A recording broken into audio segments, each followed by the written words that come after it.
Bom, nós vamos agradecer a Deus, agradecer a Jesus, agradecer a espiritualidade amiga que vem estudar conosco e nos instruir. Agradecemos a oportunidade que é nos dada de participar desse estudo da Revista Espírita do ano de 1858. Nós pedimos as bênçãos de Jesus para todos que delas necessitam, notadamente aqueles que se encontram enfermos do corpo e da mente. Agradecemos também a espiritualidade que aqui vem ter conosco e pedimos, mais uma vez, que Jesus possa derramar as bênçãos por toda a humanidade, principalmente para o povo lá do Afeganistão, que está aí completamente perplexo com esse governo novo dele lá, né? Então, em nome de Jesus, nós iniciamos o nosso estudo com a oração que nosso Pai nos ensinou. Pai nosso que estais no céu, santificado seja o vosso nome. Venha a nós o vosso reino, seja feita a vossa vontade, assim na terra como ela é feita no céu. O pão nosso de cada dia, dai-nos hoje, Senhor, perdoai as nossas dívidas, assim como nós devemos perdoar os nossos devedores e os nossos ofensores. E não nos deixeis, Senhor, cairmos em tentação, mas livrai-nos da prática dos males futuros, hoje e sempre, que assim seja. Bom, meus amigos, bem-vindos a todos aqui conosco, né? Como a Renata não vai poder participar hoje, que ela está com reação da vacina do Covid, da segunda dose que ela tomou, eu só posso ter aqui o estudo da Edicel, né? Porque ela que usa o estudo da febre aqui, eu tenho um pouco de dificuldade de tato aqui com esse livro digital aqui. Tem que passar o dedinho aí. Oi. O da FEB é página 491. Muito obrigado. O da Edicel é a 382, o parágrafo que inicia é no dia seguinte, durante o serviço fúnebre. Então, para a Liliane não achar que é alguma coisa com ela, né? Vamos pedir que a Generosa faz esse aqui, né? Pode ser até... Como é de resposta, pode ser até o fim, se ela der tempo. Pois é, mas qual que é a lição? A página 82. Um espírito nos funerais de seu corpo. Espera aí, estou procurando. No seu livro é diferente, que é uma edição mais antiga. É para me ler até onde? Olha, se você der conta, lê até no fim. Se você não der então... conta, para aí você terminar o terceiro parágrafo. Um espírito nos funerais de seu corpo. Estado da alma no momento da morte. Os espíritos sempre nos disseram que a separação entre a alma e o corpo não se dá não. É para frente. Nós já começamos a ler isso aí a semana passada. Então... É o parágrafo no dia seguinte. É porque o Valtinho não marcou. Tá certo. O Valtinho não marcou, né? Então tá, obrigado. É o quarto... Muito obrigado. Oi. Então vou continuar. No dia seguinte, durante o serviço fúnebre, o senhor Adrien viu novamente o espírito de seu amigo vagando ao lado do caixão. Mas já não tinha o costume da véspera. Estava envolto numa espécie de túnica. Entre ambos travou-se a seguinte conversa. Notemos de passagem que o senhor Adrien não é sonâmbulo, que nesse momento, como no dia anterior, estava perfeitamente desperto e que o espírito lhe aparecia como se for um convidado para o enterro. Diga-me uma coisa, meu caro espírito, que sente agora? Bem e sofrimento. Não compreendo isso. Sinto que estou vivendo a minha verdadeira vida. Entretanto, vejo o meu corpo aqui nesse caixão, apalpo-me e não me sinto, contudo, sinto que vivo, que existo. Serei, então, dois seres? Ah, deixa-me sair dessa noite, desse pesadelo. Deverá ficar muito tempo assim? Oh, não, graças a Deus, meu amigo. Sinto que despertarei em breve. Seria horrível se assim não fosse. Tenho as ideias confusas, tudo é obscuridade. Pense na grande divisão que acaba de ser feita, e da qual nada compreendo. Que efeito lhe produziu a morte? A morte? Eu não estou morto, meu filho. Você se engana. Eu me levantava e, de repente, fui ferido por uma escuridão que me desceu sobre os olhos. Depois me levantei e vejo o meu espanto ao me ver, ao me sentir vivo e ter ao meu lado, sobre o ladrilho, meu outro ego deitado. Minhas ideias estavam confusas. Eu errava para me refazer, mas não podia. Via minha mulher chegar e velar-me, lamentando-se, mas me perguntava o motivo. Eu a consolava, falava, mas nem ela respondia e nem me compreendia. Isso me torturava e deixava-me ainda mais perturbado. Só você me fez bem, porque me escutou e compreende o que eu quero. Você me ajuda a destrinçar minhas ideias e me faz um grande bem. Mas por que os outros não fazem o mesmo? Eis o que me tortura. O cérebro está esmagado por esta dor. Irei vê-la. Talvez que agora ela me entenda. Até logo, meu caro amigo. Chama-me e eu virei vê-lo. Farei uma visita de amigo. Surpreendê-lo-ei. Até logo. A seguir, o Sr. Adrien o viu aproximar-se do filho que chorava. Curvou-se sobre ele, ficou uns momentos nessa posição, depois partiu rapidamente. Não havia sido entendido e pensava ter produzido um som. O Sr. Adrien, entretanto, estava persuadido de que o que ele dizia chegava ao coração do filho. E prová-lo. Disse tê-lo visto depois e que estava mais calmo. Observação. Esse relato concorda com tudo quanto havíamos observado sobre o fenômeno da separação da alma. Confirma com circunstâncias todas especiais essa verdade, que após a morte, o espírito ainda lá está presente. Não acredita que tem à sua frente um corpo inerte, enquanto vê e entende tudo quanto se passa em torno, penetra o pensamento dos assistentes. E entre si e esses, a única diferença é a visibilidade e a invisibilidade. As lágrimas de crocodilo dos ávidos herdeiros não abalam. Quantas decepções devem os espíritos experimentar nesse momento?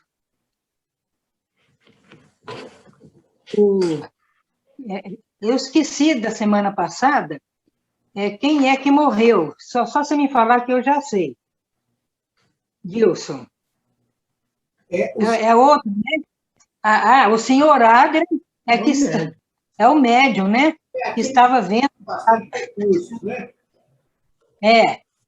O senhor Adrien estava no funeral, né?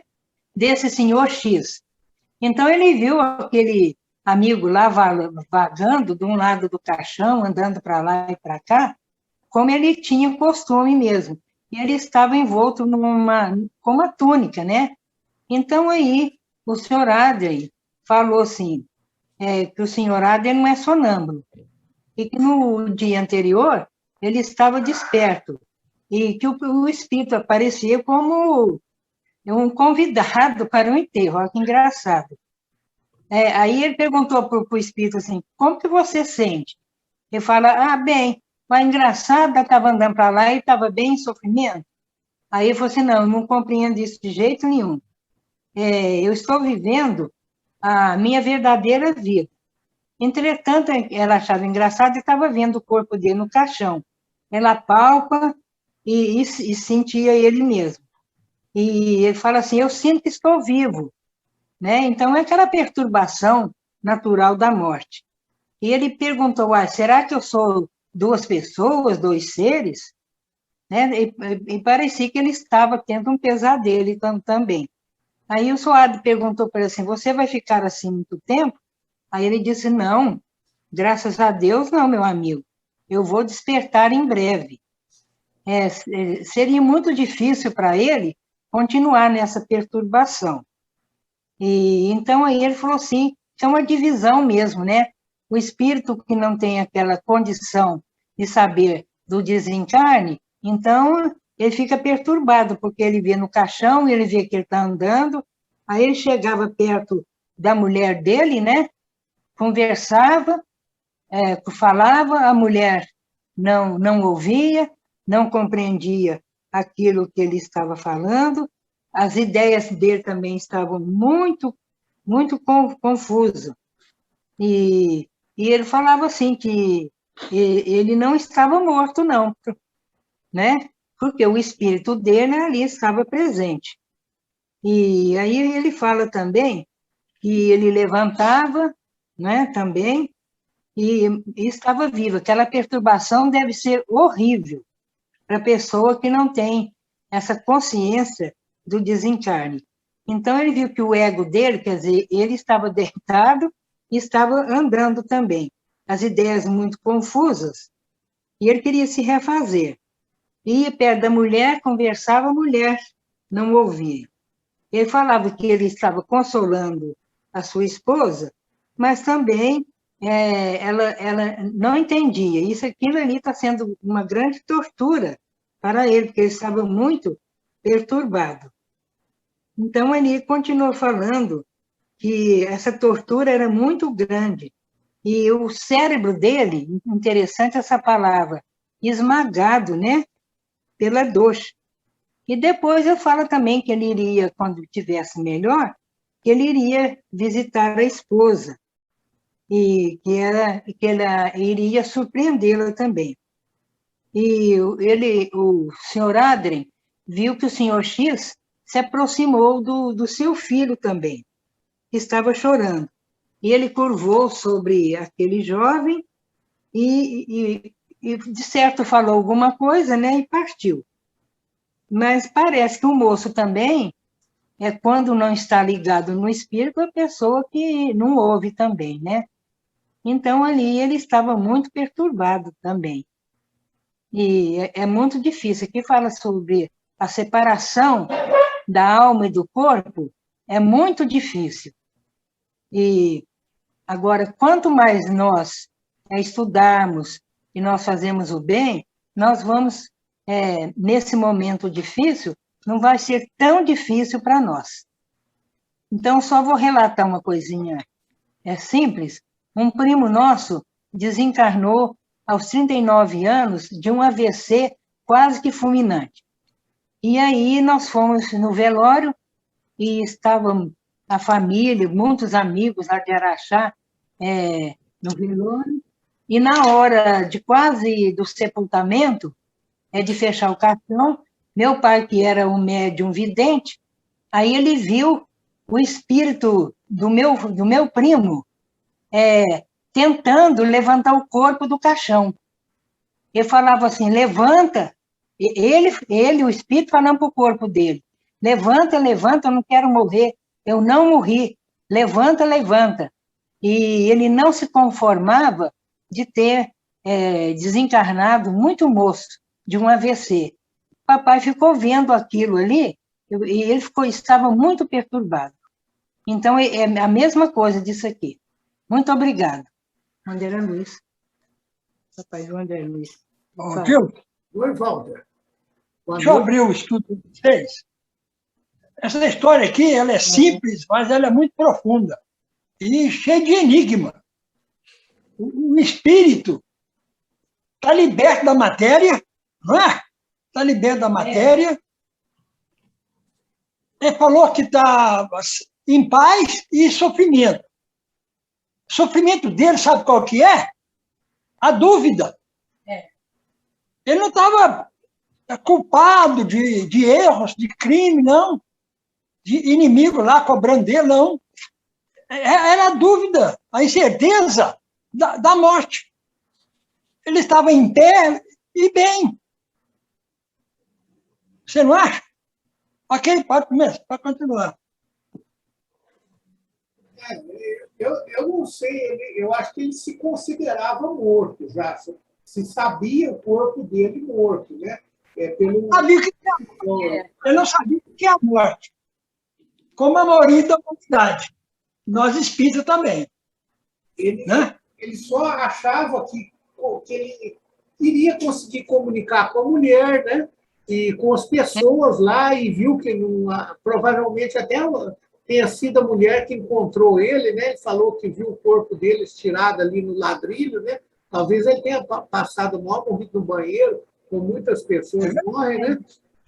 Na casa de banho, né? Aí, então ele viu talvez a mulher lá chorando do lado dele, ele tentava falar com ela não escutava, né? Foi o que ele disse aqui, né? E depois ele ficou assim gravemente surpreendido, né? Quando o senhor Adri conversou com ele, normal, né? E ele falou: como é que eu não consigo conversar com os outros, né? Aí o Adri não falou nada, né? Ele poderia ter falado alguma coisa, talvez você não consegue conversar com todas as pessoas, só com algumas, né? Aqueles que, vamos dizer assim, lhe dirigam a palavra, você pode conversar com eles. Aqueles que não lhe dirigem, não tem jeito, né? Mas aí o Kardec não descreve esse esclarecimento que ele tenha levado aí para o falecido, né? E acontece da gente ver os espíritos, né? Até assim, vamos dizer assim, em estado de vigília mesmo, né? Eu estava hoje, né, numa cidade aí, que eu trabalho para um banco, né, um banco grande, e eu tenho que viajar aí para essas cidades aí da região, aí, né, resolvendo alguns problemas de TI lá que eles têm, né, sempre. Então, o que aconteceu? Lá já era tardinha, né? Eu parei o carro lá, eu estava do próximo do banco, foi hoje mesmo. E terminei o serviço lá, eu terminei o que eu tinha que fazer, despedi do pessoal lá, né? E entrei no meu carro, não, vou colocar as coisas em ordens aqui, né? Mandar uma foto da ordem de serviço, avisar o pessoal que eu estou saindo daqui, né? Que eu vou pegar a estrada e tal, essas coisas, né? E demorei um pouquinho, né? No carro, né? Aí, quando eu olhei assim na minha frente, estava dia ainda, né? O carro estava parado, eu só tinha dado partida nele e deixado ele funcionando, tá do ar-condicionado, porque lá estava muito quente, né? E apareceu uma pessoa assim, que eu não vi, que já faleceu há muito tempo, eu acho que uns 20 anos, né? Que eu conhecia, não vou falar o nome, mas é uma pessoa conhecida aqui na cidade de Uberaba, um escultor, tem muita escultura dele por aí, né, na cidade. E ele falou: Dilson, meu irmão não me escuta, Dilson, ele tem que me escutar. E o irmão dele também eu conheço, né? Está um senhor bem de idade já, se não me engano, está com 90 e tantos anos já, né? E agora eu vim aqui falar com você. Para ele não tem ilusão, não, né? Que vai acontecer aqui com ele. Aí não adianta, igual aconteceu comigo aí. O que a gente fez, a gente deu, ninguém vai dar valor, né? E ele não escuta, né? Não me entende, eu tento falar com ele e coisa. E aí depois, lá dessa cidade, nem é perto de Uberaba, não, é umas 2 horas de carro daqui.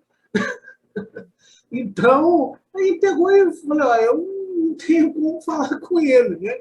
Ele, vamos dizer assim, nunca demonstrou que acredita nesse tipo de coisa, não tem como falar com ele dessas coisas, né? E, além do mais, não tem intimidade com ele. Né? Então, eu falei: então tá bom, né? E foi embora. Aí eu peguei o carro, saí e vim para cá. Vocês veem como é que é a coisa. Não tem lugar, não tem. Para espírito não tem lugar, não tem hora. Lógico, a gente tem um limite, né? O espírito, vamos dizer assim, a gente está dirigindo, não pode falar com ele, né? Não, os dois vão ficar lá juntos, né? Então, mas Oi. Esses embaraços da desencarnação, vou falar menos de um minuto. Esses embaraços é tudo lição para cada um de nós. Tudo que ele está passando aqui é experiência para ele, aprendizado. Ele já está um espírito bem de consciência, de coração, só que não era evoluído ainda. Certo? Mas a alma dele era pacífica. Só que ele não conhecia nada de espiritualidade. Ele estava aprendendo ali, ó, na desencarnação. Pois é, Walter. É uma lição para todos nós, né? É isso aí. Toda desencarnação é aula. Eu lembro disso no Obreiro da Vida Eterna.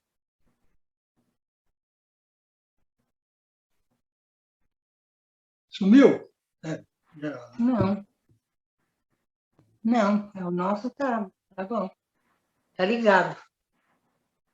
Aqui tá ligado. É o da Edna. Perguntando.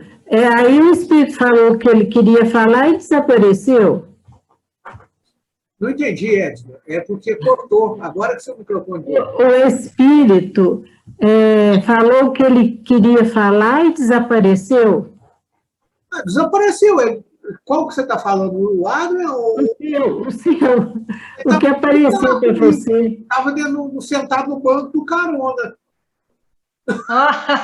Ele estava dentro do carro. Dentro do carro. Tá. Sumiu. E aí ele foi embora. Então, sumiu. Foi companhia de viagem. O espírito aparece onde ele quer, né? Sei lá. Interessante. A gente. Ô, Gilson, ainda bem que ele não pediu para você desligar o ar-condicionado, né? Aí ia ficar difícil para mim, que eu estava um calorão, viu, Sérgio? Nossa Senhora. Eu cheguei aqui em Uberaba, ainda estava com uma fumaça de queimada, a gente não enxergava nada à noite. Estava terrível. Alguém quer dizer mais alguma coisa? Não? Então, vamos pedir para a Liliane, que ela começa o fenômeno de bicorporiedade. Ela pode ler 1, 2, 3, os 4 primeiros parágrafos que são pequenininhos. É bom. Ótimo. Vou contar o caso. Vamos lá, então. Fenômeno de bicorporiedade. Um dos membros da sociedade envia-nos uma carta de um de seus amigos, de Boulogne-sur-Mer, datada de 26 de julho de 1856, onde se lê a passagem seguinte: desde que, por ordem dos espíritos, magnetizei meu filho, este se tornou um médium muito raro, conforme a revelação que fez em estado sonâmbulico, no qual eu o havia posto, a pedido seu, a 14 de maio último, e 4 ou 5 vezes depois.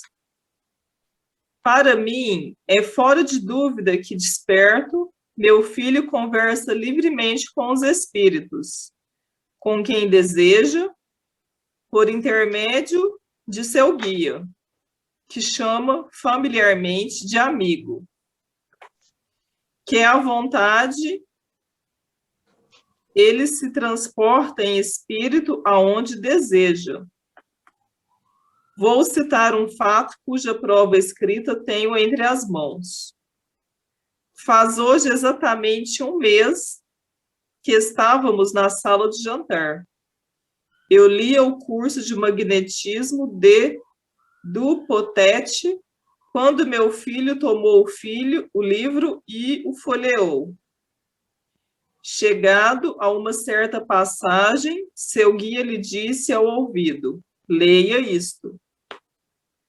Era a aventura de um doutor da América, cujo espírito tinha visitado um amigo a 15 ou 20 léguas de distância, enquanto dormia. Depois de ter lido, meu filho disse: gostaria de fazer uma viagem semelhante? Então, aonde queres ir? Perguntou-lhe o guia: a Londres? Respondeu meu filho: ver os amigos. E o designou aqueles a quem desejava visitar. Amanhã é domingo, foi a resposta. Não és obrigado a te levantares cedo para trabalhar. Dormirás 8 horas e irás passear em Londres até às 8h30. Sexta-feira próxima, receberás uma carta de teu amigo, censurando-te por teres ficado tão pouco tempo com eles. Então, ele começa a falar desse fenômeno de bicorporeidade, né? Aí ele menciona aqui que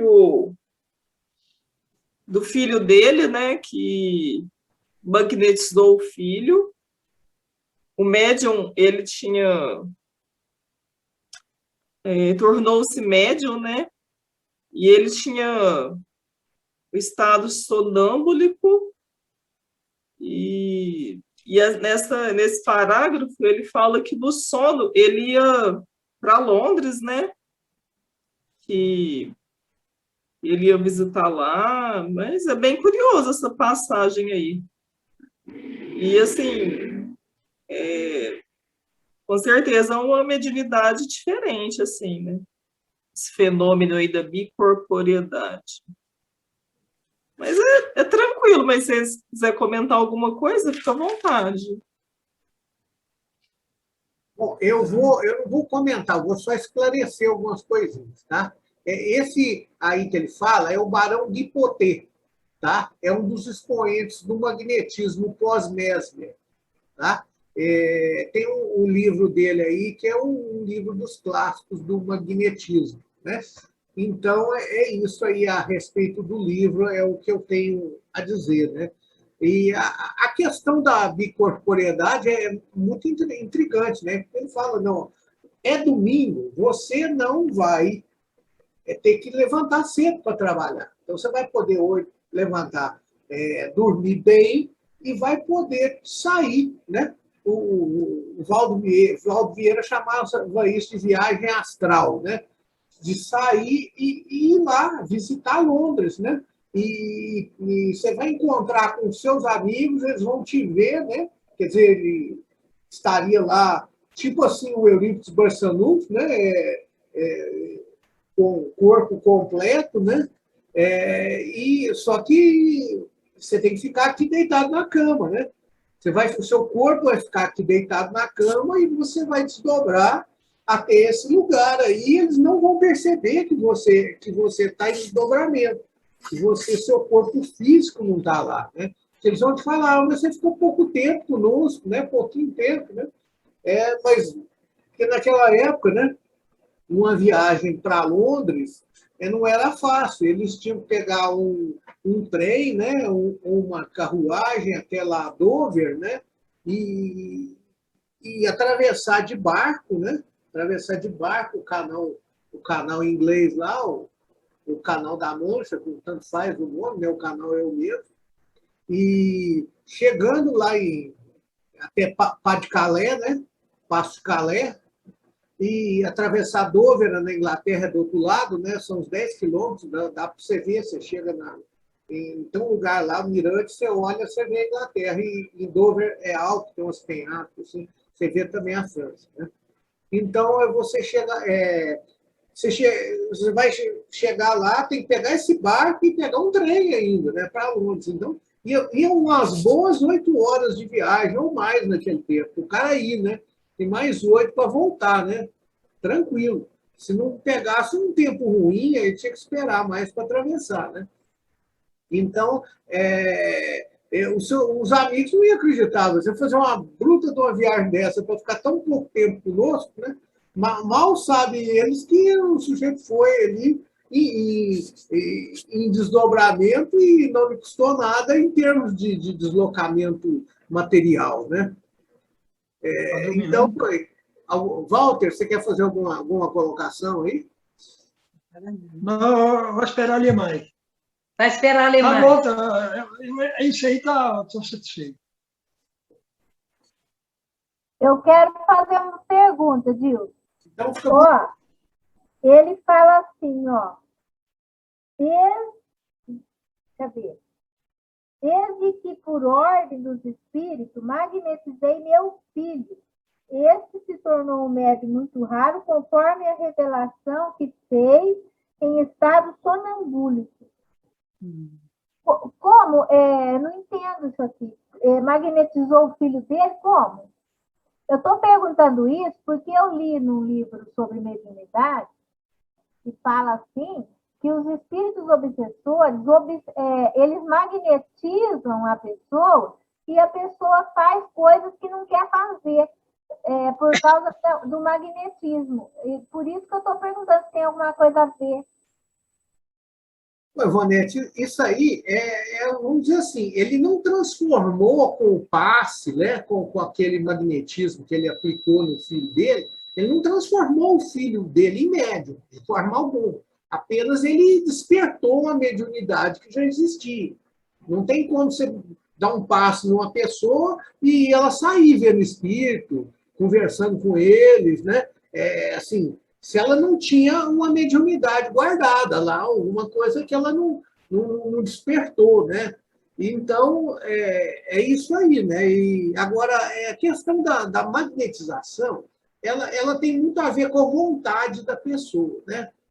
O doutor Henrique Krieger, ele fala que o espírito é o seguinte, ele diz, o espírito é o motor do corpo, e o corpo é o motor da cura. Ou seja, a pessoa que não quer sarar, ela não sara, porque o espírito dela não quer que ela sare. Então, ela tem que... A pessoa que quer melhorar numa condição, ela tem essa condição, ela vai magnetizando o próprio corpo dela e o corpo dela vai curando, porque, na verdade, é o corpo que o nosso corpo se cura, né? O medicamento que a gente toma é só para estimular um ou outro mecanismo do corpo, mas quem realiza a cura realmente, a cura material é o corpo material, né? Ele é só despertado ou magnetizado de uma forma ou de outra.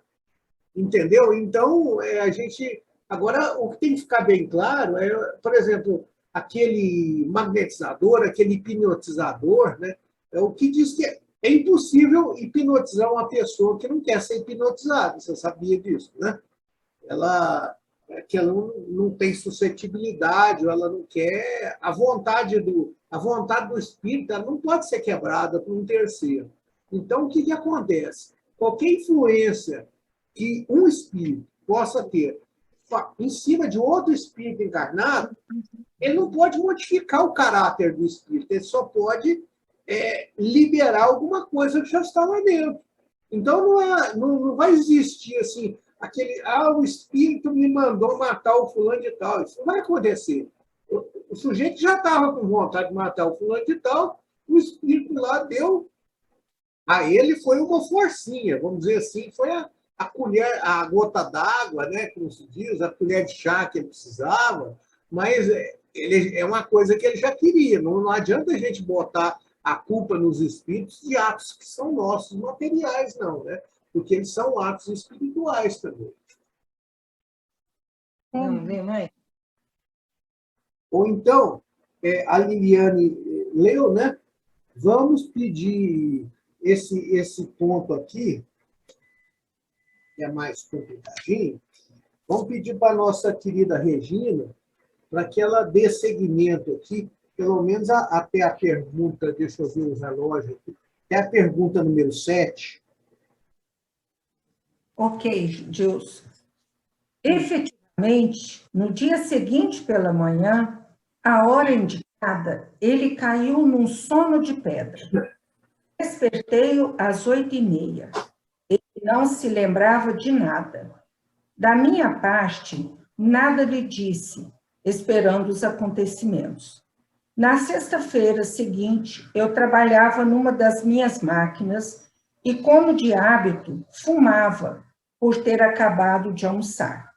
Meu filho olhava a fumaça do cachimbo e me disse: olha, uma carta na fumaça. Como vês a carta na fumaça? Verás, respondeu ele, pois eis que chega o carteiro. Realmente, o carteiro vinha entregar uma carta de Londres, na qual os amigos de meu filho censuravam por ter passado com eles apenas alguns minutos no domingo precedente, às 8h30, com uma porção de detalhes que seria longo aqui repetir, entre os quais o fato singular de ter almoçado com eles. Possuo a carta.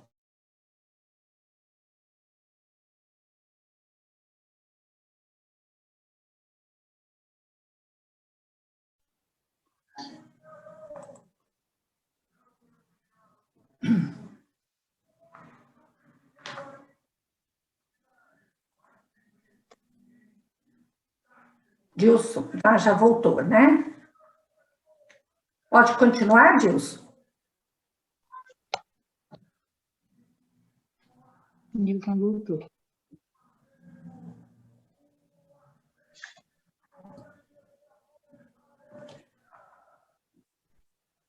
Dilson não voltou? Voltou sim. Voltou. Ah, tá bom. Pode continuar, Dilson? Pode sim, por favor. Tá. Possuo a carta, prova de que não estou inventando. Tendo sido contado o fato acima, um dos assistentes disse que a história refere diversos casos semelhantes. Citou Afonso de Ligori, que foi realizado antes do tempo exigido, por se haver mostrado simultaneamente em 2 lugares diferentes, o que foi considerado como um milagre. Santo Antônio de Pádua estava na Espanha e, no momento em que pregava, seu pai ia ser supliciado em Pádua, acusado de assassinato. Nesse momento aparece Antônio, demonstra a inocência de seu pai, revela o verdadeiro criminoso que mais tarde sofreu o castigo. Foi constatado que no mesmo instante Santo Antônio pregava na Espanha. Santo Afonso de Ligori foi evocado e lhe dirigimos as seguintes perguntas. 1. É verdadeiro o fato pelo qual fostes canonizado? Sim. 2. Este fenômeno é excepcional? Não. Pode apresentar-se em todos os indivíduos desmaterializados. 3. Era motivo justo para vos canonizarem? Sim, pois que por minha virtude eu me havia elevado para Deus. Sem isso eu não teria podido transportar-me simultaneamente para 2 lugares diferentes. 4. Todos os indivíduos com os quais ocorreram estes fenômenos merecem ser canonizados?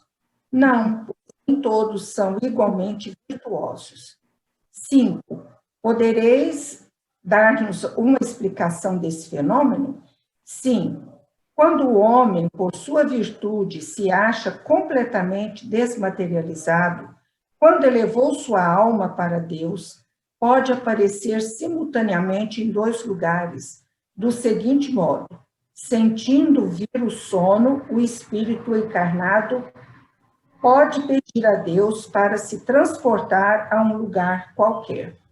Seu espírito ou sua alma, como queiras chamar, então abandonam o seu corpo, seguido de uma parte de seu perispírito, e deixa a matéria imunda num estado vizinho da morte. Digo vizinho da morte porque fica no corpo um laço que liga o perispírito e a alma à matéria. E este laço não pode ser definido. O corpo, então, aparece no lugar desejado. Creio que é tudo o que desejais saber. 6. Isso não nos dá a explicação da visibilidade e da tangibilidade do espírito. Achando-se desprendido da matéria com grau de elevação, o espírito pode tornar a matéria tangível. 7. Entretanto, a aparição de mãos e de outras partes do corpo, evidentemente, pertence a espíritos inferiores. São espíritos superiores que se servem dos inferiores a fim de provar a coisa. Muito interessante, né? Que aqui fala do fenômeno do Santo Antônio de Pádua. Então, aconteceu exatamente o espírito havia falado, né? Como o que escreveu a carta havia falado a respeito do seu filho. Então, ele estava, na sexta-feira, que era conforme o aviso, o pai estava trabalhando numa máquina, quando ele entrou lá no lugar e falou para o pai olhar que tinha uma carta na fumaça do cachimbo que ele estava fumando. E, logo em seguida, chegou o carteiro com uma carta justamente dos amigos de Londres, dizendo que se lamentavam, porque ele ficou muito pouco tempo lá com eles, almoçaram juntos, né? E ficou pouco tempo lá com eles. Então, o pai possuía essa carta para poder dizer, né, confirmar que ele não estava inventando essa história. Então, tendo sido contado o fato acima, um dos assistentes disse que a história se refere, tem muitos casos que aconteceu assim. Então, um dos membros lá da sociedade falou que isso era comum acontecer na nossa história, já tinha acontecido muito, como acontece às vezes até hoje.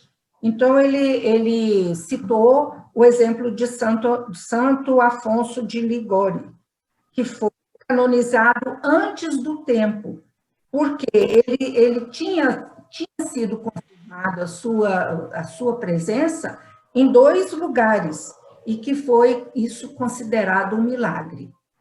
Então, e o Santo Antônio de Pádua, ele estava na Espanha, estava pregando, quando o pai dele foi supliciado da cidade de Pádua. Ele foi acusado de assassinato, e ele era inocente.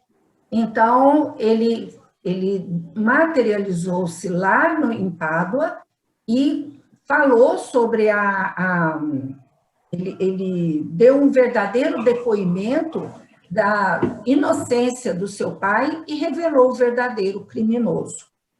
E aí o Santo Antônio o Santo Afonso de Ligório foi evocado e perguntou para ele se o fato dele ter sido canonizado foi verdadeiro, o motivo pelo qual ele foi canonizado. Então, ele disse que sim, ele foi canonizado por esse fato de ter aparecido em 2 lugares simultâneos, né? E ele pergunta se é um fenômeno excepcional. Ele responde que não, que pode apresentar em todos os indivíduos desmaterializados. Então, aqueles indivíduos que não têm mais, né, a matéria. E perguntou se esse era um motivo para ele ser canonizado. Ele disse que sim, porque ele tinha virtudes. Ele era uma alma elevada, né? Ele entregou a si mesmo a Deus. E sem isto, eu não poderia transportar-me simultaneamente em 2 lugares. É muito interessante isso, porque quem consegue fazer essa desmaterialização é porque tem uma entrega muito grande a Deus. É como se ele pertencesse mais ao plano de lá, né? Ele estava mais ligado a Deus do que aqui na Terra. Então, ele pergunta se todos os indivíduos, se ocorre o mesmo fenômeno, merecem ser canonizados. Ele fala que não, que somente os que possuem virtudes verdadeiras, né? Igualmente virtuosos. virtuosos. Não, pois nem todos são igualmente virtuosos. Então, ele pede uma explicação desse fenômeno da bicorporidade, né? Dessa desmaterialização. Ele fala que quando o homem, por sua virtude, se acha completamente desmaterializado, quando elevou sua alma para Deus, pode ser simultaneamente em dois lugares do seguinte modo: sentindo o sono, o espírito encarnado pode pedir a Deus para se transportar a um lugar qualquer, o lugar do seu desejo, aonde ele quer ir. Como o Santo Antônio, ele queria ir lá ajudar o pai, que estava sendo incriminado, então ele foi atendido pelo seu desejo de ir lá. Seu espírito ou sua alma, como queira, então abandona o seu corpo, seguido de uma parte do seu perispírito, e deixa a matéria imunda num estado vizinho da morte. Achei isso muito interessante. É como se o corpo que ficasse aqui, no lugar onde ele estava, ele ficava como quase que morto. E o seu espírito, junto com uma parte do seu perispírito, vai para o lugar do seu desejo. Então, digo vizinho da morte porque fica no corpo um laço que liga os perispíritos. Sem esse laço que liga ao perispírito, ele morreria. Então, ele fica ligado ao corpo por este laço. O corpo não aparece no lugar desejado. Olha só que interessante. Creio que é tudo o que desejo saber. Achei que esse caso, né, esse fato do Santo Antônio e do Antônio de Pádua e do Ligori, ilustra muito bem esse fenômeno, né, da bicorporidade. As outras perguntas aqui, acho que nem são perguntas. No meu livro não está nem com ponto de interrogação. Não sei se no de vocês está. E a 6 e a 7. Se alguém quiser completar, Dilson, se você quiser completar. Vou fazer igual o Walter, eu vou deixar para falar mais na frente. Se alguém quiser fazer alguma observação, alguma pergunta, está liberado aí, tá?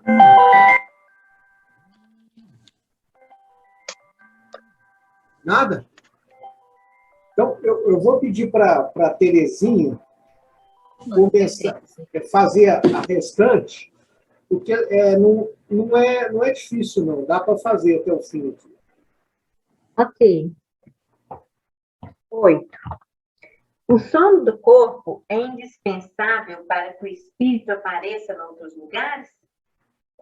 A alma pode dividir-se quando se sente transportada a um lugar diferente daquele onde se acha o seu corpo. 9. O que aconteceria a um homem mergulhado em sono profundo, cujo espírito aparecesse a lures se fosse despertado subitamente? Isso não aconteceria, porque se alguém tivesse o intuito de o despertar, o espírito entraria no corpo, porque lendo o pensamento preveria a intenção. Um fato análogo assim é relatado por Tácito. Durante os meses passados por Vespasiano, em Alexandria, à espera da volta periódica dos ventos de estio e da estação em que o mar é favorável, aconteceram vários prodígios, pelos quais se manifestou o favor do céu e o interesse que, parece, tinham os deuses por esse príncipe. Tais prodígios reforçaram em Vespasiano o desejo de visitar a morada sagrada do Deus, a fim de o consultar sobre assuntos do império. Ordena que o templo a todos seja fechado. Entretanto, ele, só todo atento ao que ia ao oráculo pronunciar, percebeu às suas costas um dos principais egípcios, chamado Basilídio, que sabia encontrar-se doente havia vários dias em Alexandria. Perguntou aos sacerdotes se naquele dia Basilídio tinha vindo ao templo. Indagou dos transeuntes se o haviam visto na cidade. Por fim, mandou homens a cavalo e certificou-se de que, naquele mesmo momento, ele se achava a 24 milhas de distância. Então, não mais duvidou de que a visão fosse sobrenatural, e o nome de Basilídio tomou o lugar do oráculo. Tácito, Histórias, leitura 4, capítulo 81 e 82, tradução de Burnouf. Desde que esta comunicação nos foi feita, vários fatos do mesmo gênero e de fonte insuspeita nos foram comunicados. Em seu número, há alguns bem recentes, ocorridos, por assim dizer, em nosso meio, e que se apresentaram nas mais singulares circunstâncias. As explicações que eles permitem alargam sobremaneira o campo das observações psicológicas. A questão dos homens duplos, outrora relegada aos contos fantásticos, parece, assim, ter um fundo de verdade. Brevemente voltaremos ao assunto. Então, pergunta aqui se a pessoa precisa estar com sono, né, para ela estar em outros lugares. E aí ele fala que a alma pode dividir-se quando se sente transportada a um lugar diferente daquele que se acha o corpo. Então, a alma, eu entendi que a pessoa precisa, sim, estar num sono profundo, sim, igual a Regina falou antes, né, que é um sono como se o corpo tivesse morto mesmo, né? Depois, pergunta se quando ele estivesse dormindo, né, quando ele estivesse nesse sono profundo, em outro lugar, se chegasse alguém para acordá-lo, se isso ia trazer, se isso poderia acontecer alguma coisa. Aí ele fala que não, porque a alma, né, o espírito, ele é capaz de ler o pensamento. Então, ele vai saber quando alguém vai chegar com essa intuição de acordá-lo. Então, quando chegar com esse pensamento de acordar, ele já vai entrar no corpo, assim dizer, né? O espírito dele ir para o corpo, né? Aí fala um fato semelhante que aconteceu. E fala assim que...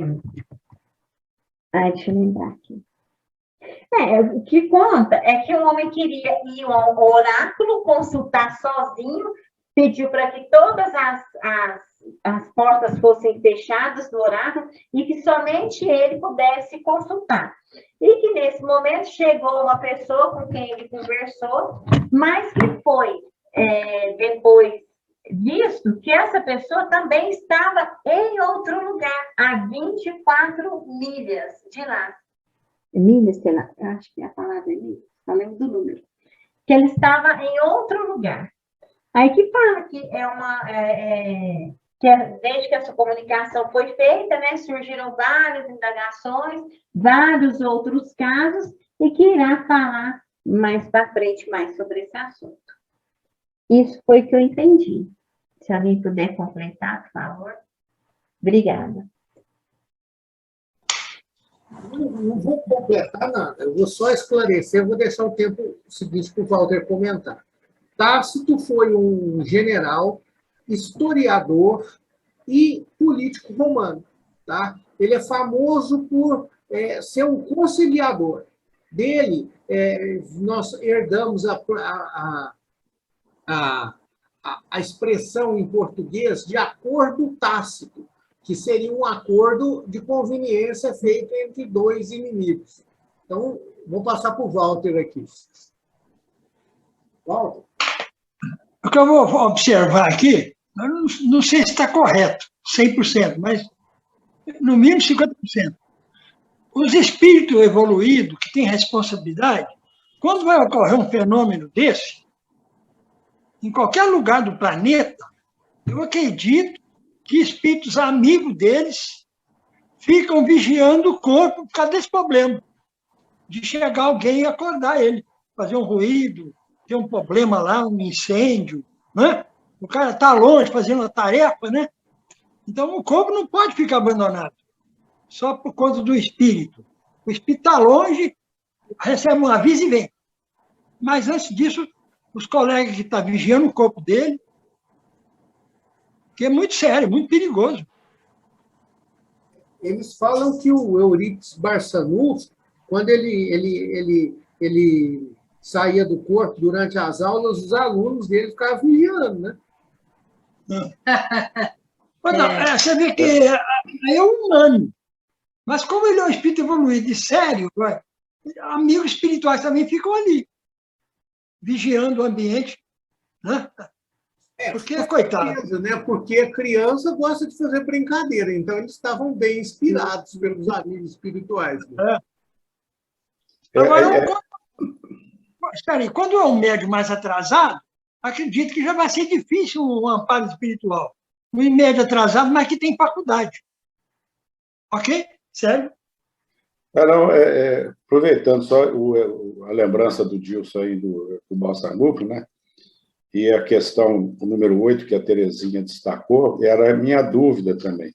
Porque quando ele pergunta se há necessidade do sono, né, para que o efeito ocorra, essa emancipação da alma, aí o Dilson já lembrou, o Eurípides Barçanufo, os alunos ficavam vigiando o corpo. Então, ele cochilava, né?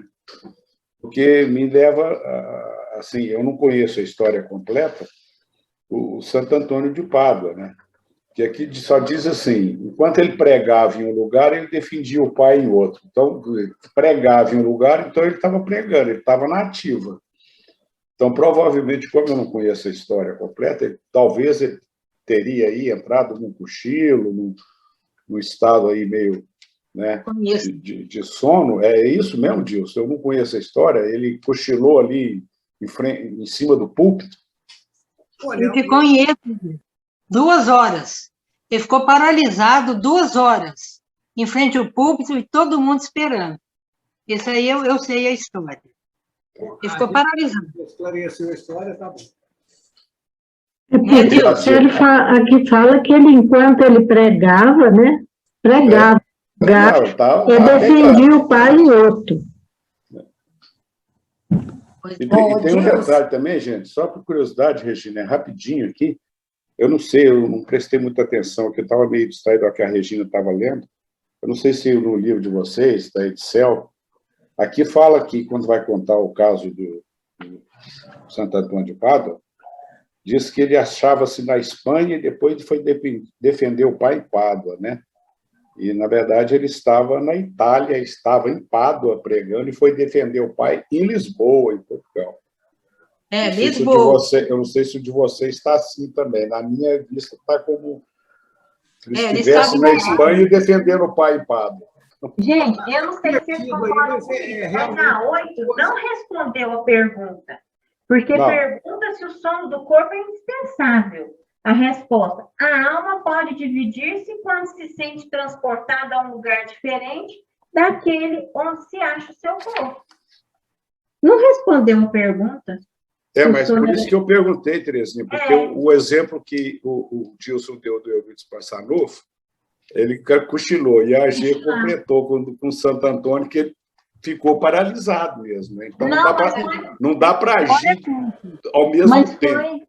Mas foi bom você ter voltado nisso daí, porque aí agora eu não sei, tem ou não tem que estar dormindo? Tem. Pelo que eles falaram, tem. Oi. Espírito, o pensamento é só numa direção. Esse espírito na Terra não consegue fazer 2 funções intelectuais. Isso, perfeito. Isso aí. O general falou que o Eurípides estava dentro da sala, que Santo Antônio estava na igreja, ele paralisou lá o corpo. Estava paralisado, a história conta. Essa aí foi real. É estático. E o do Eurípides também é a mesma coisa. Aí o espírito vai lá e realiza a tarefa e traz notícias que nem raio ia dar. Né? Quer dizer, um fenômeno maravilhoso, né? Vai lá, vai e ainda traz notícia. Ó, eu resumindo, ele não pode assoviar num lugar e chupar cana em outro. Isso, só Deus. Peraí. Cristo. Peraí. Eurico Sanuf estava dando uma aula, parece depois de 1914, na guerra. E quando a guerra terminou, Eurico Sanuf ficou em pé, estático, perante os alunos, foi lá na França, assistiu a assinatura do término da guerra, assistiu um tempo, voltou e falou para os alunos assim, acabo de assistir a assinatura do término da Primeira Guerra Mundial, ainda falou o local, em Paris, em tal lugar. Está no livro, ele deu notícia na hora. Nem a rádio ia demorar dias para falar. Nem tinha rádio naquela época. Tem história também que ele foi fazer um parto, né, também. São vários partos. Esse é mais simples. Esse da Europa é complexo, porque é muito intelectual, muita atividade intelectual. Regina, eu te cortei aí, Regina. Não cortou, não. Eu só queria acrescentar que quando eu penso, né, que pelo que a gente já estudou no Livro dos Médiuns, quando isso acontece, é por um motivo muito sério, muito justo, né, por um espírito que tem essa mediunidade, esse tipo de mediunidade, um espírito virtuoso e com a autorização de Deus, né? Porque a gente sabe que tudo que acontece, né, Célio?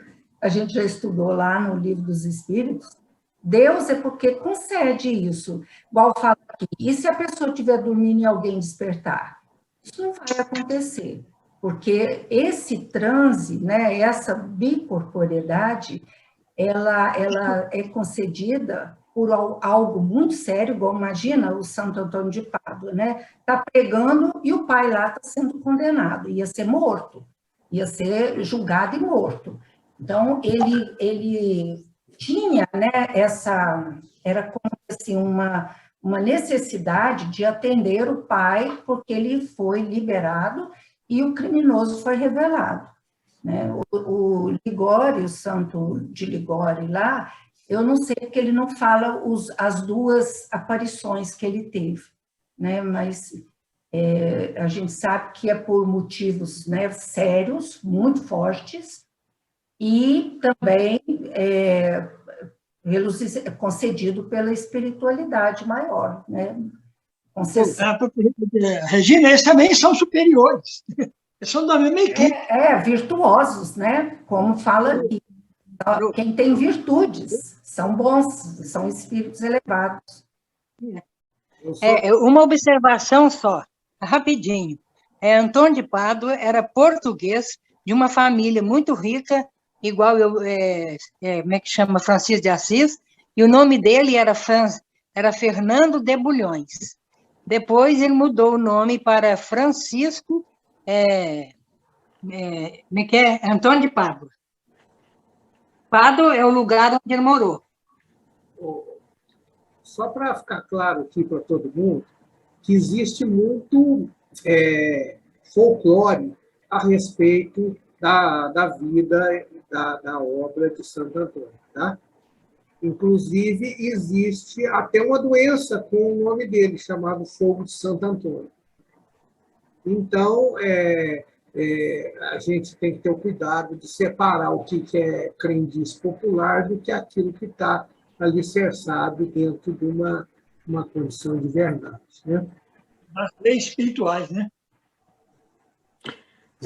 Encerrando, eu queria falar só a número 7, que ele fala que a aparição de mãos e de outras partes do corpo evidentemente pertencem a espíritos inferiores. Então, são essas materializações que só aparece mão. É isso? Vamos dizer assim, que eles não têm condição de materializar o corpo inteiro, né, Nélia? Aí aparece só as mãos, né? E outras partes, né? Eu já li sobre ele. Gente, mais alguma colocação que a gente precisa encerrar, que já passou 5 minutos. Tá bom. Não? Então vamos pedir aí para a Edna, para ela fazer uma prece muito legal para nós. bem simples. Vamos, meus irmãos, nesse momento de alegria pelo aprendizado, pela convivência com as pessoas queridas, nós queremos te agradecer, Senhor, por tantas bênçãos, por tanta oportunidade de crescimento moral. Queremos agradecer também a Jesus, nosso mestre maior, pelo seu evangelho, agradecer aos benfeitores espirituais que sempre estão junto a nós, nos auxiliando nas horas de sofrimento, nas horas de estudo, de dificuldade. E te pedimos ainda, Senhor, amparai toda a humanidade sofredora, onde houver enfermidades, onde houver desespero, onde houver vícios, crimes, ignorância, todos, Senhor, sofredores da terra, possam receber a sua luz, o seu amor. Pedimos também, Senhor, por nós, nos auxilie sempre, nos fortaleça para que possamos continuar a estudar os seus ensinamentos, continuar nessa doutrina que tanto nos auxilia no crescimento espiritual. Encerramos, Senhor, gratos por tanto amparo, por tanto amor, por tanta luz. Que assim seja. Bom, minha gente, então vamos